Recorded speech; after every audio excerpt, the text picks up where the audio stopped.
백상예술대상이 있는데요. 1965년에 세워진 일종의 대중문화예술인들을 위한 상입니다. 그래서 영화 또 텔레비전 부분 또 연극 부분 이렇게 나누는데 2017년 5월 3일에 53회 백상예술대상이 있었는데 이 대상이 나누어서 1부, 2부 나뉠 때 1부 마지막에 33명의 출연자들이 나와서 함께한 노래가 있습니다. 노래를 부른 분들은 33명의 단역 배우들이었습니다. 저는 이 분들의 이름을 좀 한번 불러줬으면 좋겠다 하는 생각을 이분들이 한 소절 한 소절 나눠 부르고 또 인터뷰하면서 보았습니다. 금광산 김단비, 김득겸, 김민지, 김비비로 시작되는 33명의 명단은 우리가 아는 이름이나 얼굴은 없지만 사실은 영화나 또 텔레비전이나 이런 대중문화를 지탱하는 굉장히 큰 일종의 숲과 같은 것입니다. 우리는 큰 나무를 주로 봅니다. 아주 크고 아주 우람한 나무를 보든지 아주 아름다운 나무들을 봅니다. 그런 나무들은 시상을 기다리면서 밑에 앉아 있지만 사실은 수십 명이 지나지 않고 그 수십 명을 빛나게 하기 위해서 수많은 사람들이 그 단역 하나에 인생을 걸기도 하고 또 그 촬영 하나 하기 위해서 또 여러 가지 일들을 두 가지, 세 가지 해가면서 생계를 유지하고 있습니다. 저는 오늘 여러분들과 함께 미래를 준비하면서 미래를 변화시키는 공동체가 바로 교회 공동체였다고 주제를 나누고 있습니다. 이것은 21세기에 제가 만들어낸 이야기가 아니고 이미 예수님의 시대 가운데 바울이라고 불리는 인물을 통해서 여러 교회들이 로마 제국을 대표하는 고린도나 에베소나 빌립보 같은 곳에 세워졌고 그 교회에 이런 수많은 무명의 그리스도인들이 있었습니다. 우리가 이름을 아는 사람들은 또 성경의 이름이 기억되어 있는 사람들은 수십 명에 불과하고 우리가 모르는 무명의 그리스도인들을 바울은 어떻게 생각했을까? 바울은 그 무명의 그리스도인이라는 재료를 통해서 어떻게 교회의 집을 짓고 로마 제국 전체를 그리스도의 십자가 복음으로 변화시키는 이 구원의 사역을 이루었을까 하는 의문들을 여러분이 가지고 질문해 보았으면 좋겠습니다. 저 무대 위에 서서 앞으로 10년 후면 대부분 배우로서의 길을 포기하거나 다른 생업을 하게 될 저 무명의 배우들을 누군가는 기억해야 되지 않을까요? 저는 한국 사회가 갖고 있는 어떻게 보면 큰 문제가 거기에 있다고 생각합니다. 꼭 기억해야 될 사람들을 우리는 좀 무시하는 그런 성향이 있습니다. 몇 사람의 스포트라이트를 받는, 영광을 받는 사람에게만 관심을 주고 사랑을 주고 뭘 먹는지 뭘 입는지 누구를 만나는지 어디를 여행했는지 이런 건 소소하게 알지만 실제로 이 사회를 지탱하는 누군가는 꼭 기억해야 될 사람들은 소외된 사회가 사실 한국 사회가 아닌가 하는 생각을 갖고 있습니다. 이것은 80년대 청년 시절을 보낸 제 고민이고 제 시대적인 고민이었지만 여전히 40년이 지나갔지만 바뀌지 않았다고 저는 생각합니다. 바울의 빌립보서에 쓴 편지를 보면 짧은 인사말 다음에 바울은 그 내용을 이렇게 시작합니다. 내가 너희를 생각할 때마다 나의 하나님께 감사하며. 바울은 우리가 꼭 기억해야 할 그러나 이름도 모르고 존재감도 드러나지 않는 아주 평범한 무명의 그리스도인들을 향해서 여러분을 생각할 때마다라고 이야기합니다. 이것은 바울이 이 사람들을 무시한 그러한 리더가 아니었고 또 이 사람들의 존재에 대해서 무관심한 사람이 아니고 한 사람 한 사람 우리가 화초를 하나하나 심고 가꾸고 매일 무난하고 물을 주고 교제하듯이 인생의 스토리를 듣고 그리스도의 십자가 복음을 전하고 한 사람 한 사람 물과 성령으로 세례를 주어서 한 교회를 이루었기 때문에 이 삶을 너무 잘 안다는 것을 우리가 생각해야 합니다. 생각할 때마다는 시제를 보면 제가 시제를 설명해 주지 않아도 한 번 생각하는 게 아닙니다.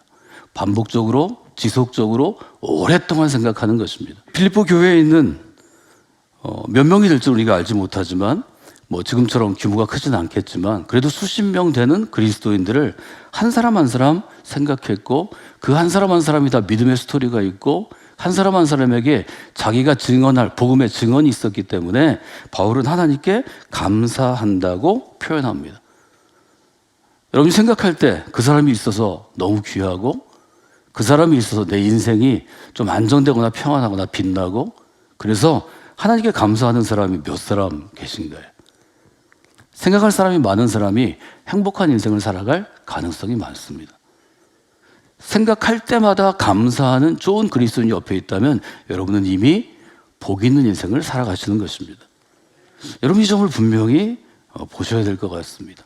지금은 유명해졌지만 오랜 시간을 밥을 굶어가면서 1년에 10만 원, 20만 원밖에 못 버는 어려운 생활을 견디면서 단역 시절을 보낸 배우들에게는 무대에 올라가 노래하는 그 33명이 자기 자신의 지난 날이기도 하고 또 자기와 함께 영화를 찍는 수백 명의 배우들과 엑스트라들과 제작진이기 때문에 더 마음이 좀 뭉클했을 것입니다. 저는 이 백상예술대상이 2017년 5월 3일 끝난 다음에 과연 이분들은 스타가 돼서 이제는 보통 사람의 삶에서 너무 멀어진 이 사람들은 과연 이 공연을 어떻게 봤을까? 이 짧은 노래를 어떻게 들었을까? 좀 찾아보게 되었습니다. 그중에 김혜수 배우가 있었는데요. 배우 김혜수는 이렇게 얘기합니다. 너무 감동적이었고 앉아서 반성을 많이 했습니다. 오랜 무명 끝에 빛을 본 송강호라는 배우도 있습니다. 송강호는 이렇게 얘기합니다. 오늘의 이 영광을 이 후배 배우들에게 바치고 싶습니다. 그해 또 원톱 여배우라고 우리가 부르는 손예진 씨도 있었는데요. 덕혜옹주로 최우수 연기상을 수상했습니다. 이분은 이렇게 얘기합니다. 많이 울컥했다. 내가 배부른 생각을 하고 있구나. 정말 여러 가지 생각이 들었다. 아주 유명해지면 성공하면 배부른 삶을 살아갑니다. 성경은 우리에게 하나님께서 주시하는 인생, 하나님께서 주목하는 인생, 하나님께서 신경을 쓰시고 관심을 갖는 인생은 가난한 영혼이라고 말씀해 주셨습니다. 예수님이 복 있는 사람의 비유와 설교에서 우리 이 점을 확인합니다. 2022년 살아가는 한국 사회에서 교회를 섬기는 우리들은 과연 배부른가 가난한가 질문을 해보고 싶습니다. 어제 저녁에 저희들 창립기념 사역 중에 선교에 대한 부분에서 서서평 선교사의 다큐멘터리가 정말 잘 만들어졌기 때문에 그 방송국에 부탁을 해서 상영회를 했습니다.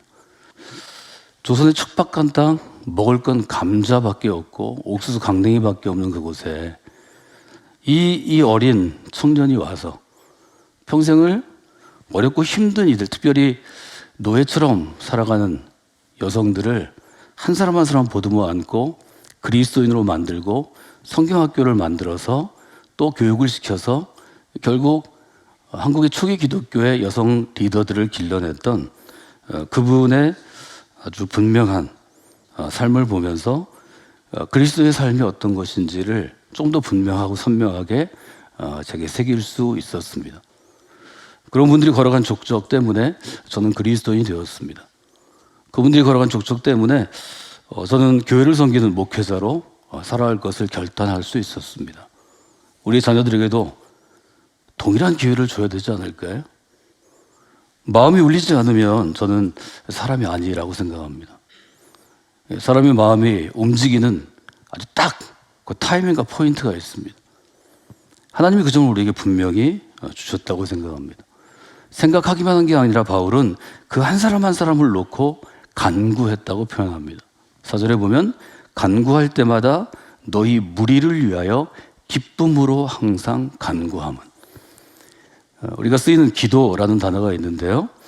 이 간구는 우리가 흔히 예배 중에 쓰는 이런 의식적인 기도와는 다른 단어를 사용합니다. 일반적인 기도로 쓰이는 용어가 있고 우리가 지금 간구로 번역한 이 헬라어는 간절함이 담겨있는 청원의 기도를 나타냅니다. 아주 구체적인 상황. 지금 가사에 나오지만 지쳐 있을 때, 너무 힘이 들어서 그만두고 싶을 때, 너무 다른 사람하고 비교했을 때 못난 내가 너무 원망스럽고 좀 불편하고 좀 나를 좀 보고 싶지 않을 때, 그때 하나님께 나아가는 기도가 너무 절절히 간절하기 때문에 간구입니다. 보통의 사람들은 실제로 무시하지만 소중한 사람, 다른 사람은 기억할 수 없지만 여러분의 마음의 눈으로 영혼의 눈으로 볼 수 있는 그 소중한 사람의 가치를 품고 알아보는 게 저는 그리스도인이 해야 할 일이고 교회가 해야 할 일이라고 생각합니다. 지난 10월부터 이어지는 주제로 저는 교회를 정의할 때 미래를 변화시키는 공동체라고 여러분에게 정의해 드렸습니다. 영어 단어로 아주 쉽게 Changing Future 하는 공동체가 되는 것입니다. 어떻게 하면 교회가 미래를 변화시키는 공동체로 쓰임받을 수 있을까요? 어떻게 하면 교회가 미래를 변화시키는 공동체로 자리매김할 수 있을까요? 이것은 21세기에 우리 대전에 있는 또 고급 아파트 지역에 있는 저희 성관교회만의 문제가 아니고 이것은 이미 로마 제국에서 척박한 땅에서 힘들고 지치고 어려운 노예들이 주축이 되었던 초기 교회, 우리가 초대교회라고 부르는 바울과 바울의 동역자들이 개척했던 그곳에서 이미 미래를 변화시켰기 때문에 이 점은 우리가 잘 돌아볼 필요가 있고 이 점은 우리가 의심할 필요가 없습니다. 교회가 들어간 모든 도시는 변화되었습니다. 그리스도인들이 활동하기 시작한 모든 국가는 변화되었습니다. 마치 척박한 땅, 조선 땅에 소서평과 같은 그리스도인이 와서 천천히 느리게 그러나 분명하게 그리스도인의 삶을 살아갈 때 그를 따르는 수백 명의 여성들이 짐승과 같고 노예와 같던 삶에서 인격체로 세상을 변화시키는 그러한 사람들로 서 있었던 것처럼 교회는 이미 미래를 변화시키는 공동체입니다. 우리가 미래를 변화시키는 공동체를 세우기 위해서 저는 적어도 3가지 정도를 여러분들이 기억하시면 좋을 것 같습니다. 이것은 빌보 교회를 향한 또 바울의 사역들의 특징을 제가 정리해 본 것입니다. 첫째는 가능성을 포기하지 않아야 합니다. 우리가 미래를 변화시키는 그리스도인으로 또 우리의 신앙과 우리의 고백과 간증이 미래를 변화시키는 그러한 쓰임받는 그릇이 되기 위해서는 가능성을 포기하지 않아야 합니다. 간증은 어떤 특징이 있나요? 간증은 그리스도를 만나기 이전에는 내가 형편없는 사람이고 죄인이고 부족한 사람이었지만 그리스도를 만난 이후에는 새로운 사람이 되어서 내가 변화된 삶을 가지고 더 높은 것을 향하여, 즉 거룩한 표대를 향하여 나아간다고 공개적으로 고백하는 것입니다. 우리는 이 가능성을 가지고 복음의 일에 참여합니다. 5절에 보면 너희가 첫날부터 이제까지 복음을 위한 일에 참여하고 있기 때문이다, 이렇게 쓰고 있습니다. 이것이 개역 개정판은 참여로 번역했고요. 이전의 번역 개역 성경은 첫날부터 이제까지 복음에서 너희가 교제함을 인함이라 이렇게 번역했습니다. 같은 헬라어 단어입니다. 이 헬라어는 우리가 일상적으로 쓰기 때문에 여러분이 기억하셔도 좋을 텐데요. 코이노니아라는 단어의 일종의 파생어입니다. 이것은 함께 나누는 것을 의미합니다. 요즘으로 얘기하면 공유하는 것을 의미합니다. 공유하는데 어떤 사고를 가지고 하냐면 동료로서, 즉 동역자로서 공유하는 것입니다. 각각 의리되어서 지배하는 관계가 아니고 복종하는 관계가 아니고 이 교제와 이 사귐과 이 참여는 공유하고 동료적인 사귐으로 동참하는 것입니다. 그러므로 이렇게 얘기할 수 있습니다. 그리스도인이 복음을 위한 일에 참여함으로 미래를 변화시킬 수 있습니다. 어제 우리가 본 소서평 선교사가 그러했습니다. 바울이 그러했습니다. 수많은 그리스도인들이 복음을 위한 일에 참여함으로 미래를 변화시킬 수 있었습니다. 복음을 위한 일에 참여할 때는 가능성을 봐야 합니다. 하나님이 변화시키시리라는 가능성, 하나님께서 일하시리라는 가능성, 하나님께서 이 일을 통해서 역사하시리라는 가능성을 마음에 품고 나아가야 합니다. 이것이 매우 중요합니다. 저는 그래서 이것을 거룩한 가능성이라고 이름 붙이고 싶습니다. 우리가 신앙생활을 하면서 오랜 시간 신앙생활을 해도 마음먹은 대로 되지 않을 때가 많이 있습니다. 정신없이 열심히 일해도 좋은 성과를 못 내고 실패하고 또 잘못해서 여러 가지 어려움도 당하고 다른 사람의 비난도 받을 수 있고 심지어 욕도 먹을 수 있습니다. 다른 사람과 비교할 때 내가 너무 못나 보이고 자신감이 없어 보이고 또 마음에 들지 않는 때도 많이 있을 것입니다. 그럼에도 불구하고 우리가 복음의 일에 참여할 때는 이 가능성은 요즘 용어로 극대화됩니다. 이 점을 여러분들이 분명히 보셔야 합니다. 배우로서 살겠다는 꿈을 가지고 마음먹은 대로 되지 않고 정신없이 하루를 보내고 혼나고 눈물 짓고 내가 보기 싫어도 한 걸음 한 걸음 그 길을 걸어가면 우리는 알 수 없지만 그는 배우로서의 존재감을 점점 더 커가게 할 수 있습니다. 혹 그가 유명한 스타가 되지는 않을 수 있습니다. 그러나 영화를 조구하는 누군가, 어떤 전문가든지 어떤 팬이 그의 존재를 인정할 수 있습니다. 세상에 이런 사람들이 많이 있습니다. 저는 여러분들이 그런 분들이 되어 주시기를 주님의 이름으로 부탁을 드립니다. 여러분, 복음을 위한 일에 참여하는 것을 소중히 여겨야 합니다. 다양한 사역들을 10월 내내 했습니다. 어떤 분은 참여하고 어떤 분은 참여하지 않으셨지만요, 여러분이 그리스도인으로서 한 걸음 한 걸음 믿음의 길을 걸어가려면 복음의 길에 매번 참여해야 합니다. 복음을 위한 일에 참여하는 것에 열심을 내십시오. 그것은 너무 중요한 일입니다. 여러분이 교회 안에 머물러 있든지 교회 안에 등록돼서 이름을 갖고 있든지 흔적은 갖고 있는데 복음을 위한 일에 참여하지 않으면 마음먹은 대로 되지 않을 때 신앙생활을 왔다 갔다 할 것입니다. 그만두게 될 것입니다. 기분 나쁠 때 교회를 안 나오게 될 것입니다. 자꾸 내가 못나 보일 때 인생을 포기하게 될 것입니다. 가능성을 가지고 복음을 위한 일에 참여해야 합니다. 그래야 그 사람이 있는 곳에 미래가 바뀌고 그 교회가 바뀌고 그 교회가 있는 도시의 미래가 바뀌는 것입니다. 두 번째로는 선한 일을 이루는 것에 대해서 여러분이 확신이 있어야 합니다. 6절에 이렇게 쓰여 있죠. 너희 안에서 착한 일을 시작하신 이가 그리스도 예수의 날까지 이루실 줄을 우리는 확신하노라. 여기 이루는 것은 매일매일 완성해 나아가는 것입니다. 나는 오늘 꿈을 꾸고 한 걸음 한 걸음 내일을 향해 걸어간다고 노래 가사가 잘 표현했는데요, 이것은 사실은 바울의 고백이기도 합니다.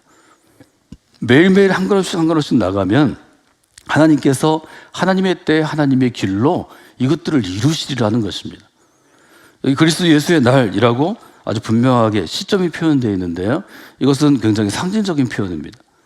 구약에서는 여호와의 날로 표현되어 있고 신약에서는 예수 그리스도의 날로 표현되어 있습니다. 이것은 말하자면 저울에 달아보는 날입니다. 내가 하나님의 선택을 받아서 이 길을 걸어간 다음에 그 길 끝에 서는 날입니다. 그래서 초기의 그리스도인들은 그리스도 예수의 날, 즉 예수님께 다시 오시는 날, 그래서 영어로는 second coming이라고 부르고 한자어로 재림, 다시 제자를 써서 쓰죠. 이것은 언제 심판을 하고 그 심판에서 누가 구원받나, 이런 부차적인 문제를 다루는 게 아닙니다.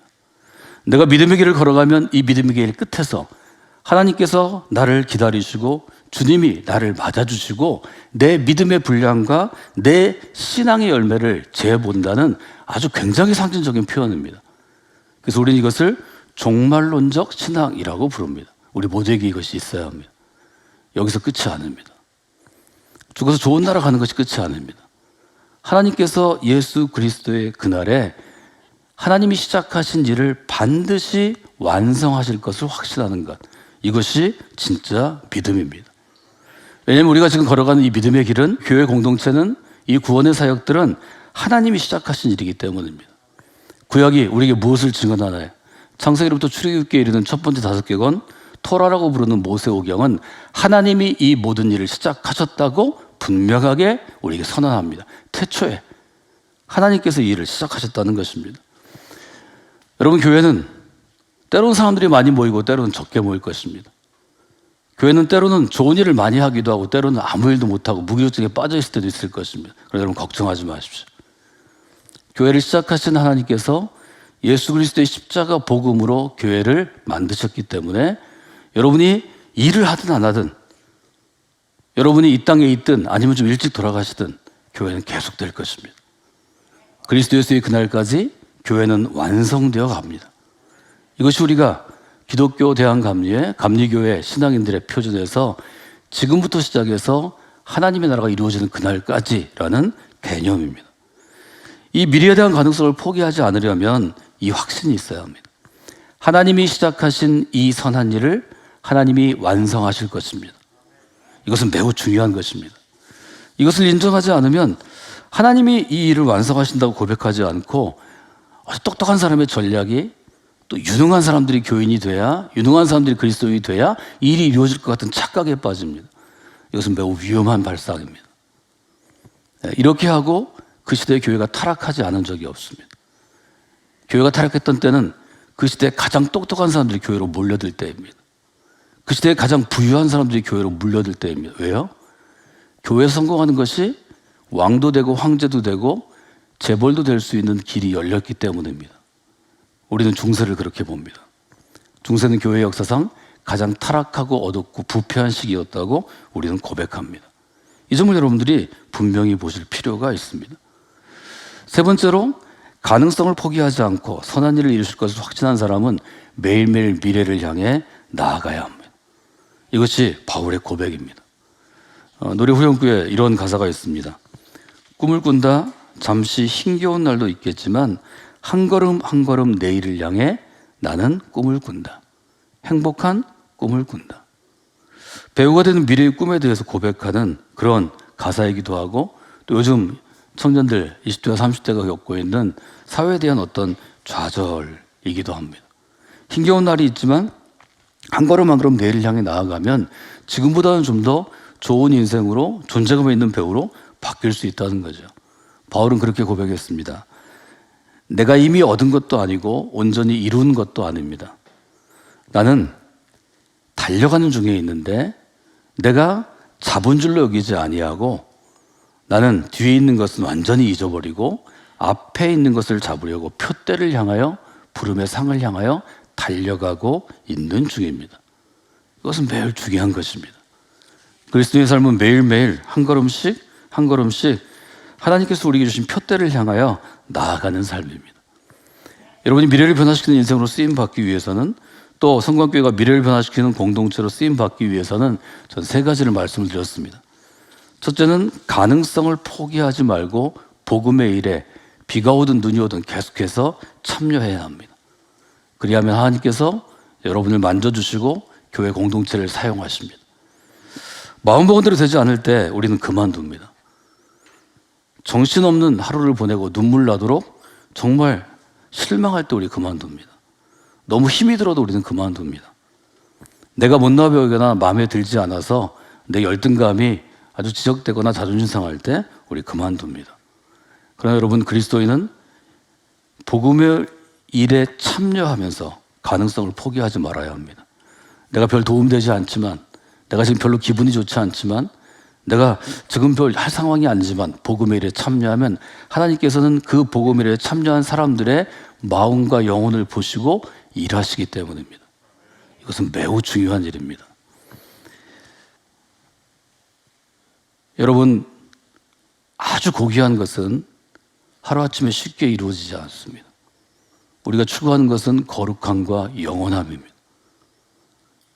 썩어질 인간이 이 땅 가운데 썩어질 것을 그렇게 좋아하고 추구하고 쌓아놓는 우리가 거룩함과 영원함이라는 하늘에 속한 것, 하나님의 속성에 속한 것을 취하는데 그리 간단할 리가 없습니다. 하나님이 은혜로 주시지만 우리가 해야 할 일은 반드시 해야 합니다. 우리는 이 선한 일이 이루어질 것을 확신하면서 나아갑니다. 우리는 부족하고 부패하고 어렵지만 하나님이 이 일을 계속해서 인도해 주실 것입니다. 우리가 해야 할 일은 한 걸음 한 걸음 신앙의 표대를 향해, 믿음의 표대를 향해 달려가는 일입니다. 매일매일 힘겨운 날이 있지만 한 걸음 한 걸음 내일을 향해 꿈을 꾸는 무명 배우들처럼 동일한 일들을 하나님께서는 우리에게 원하시리라 그렇게 생각합니다.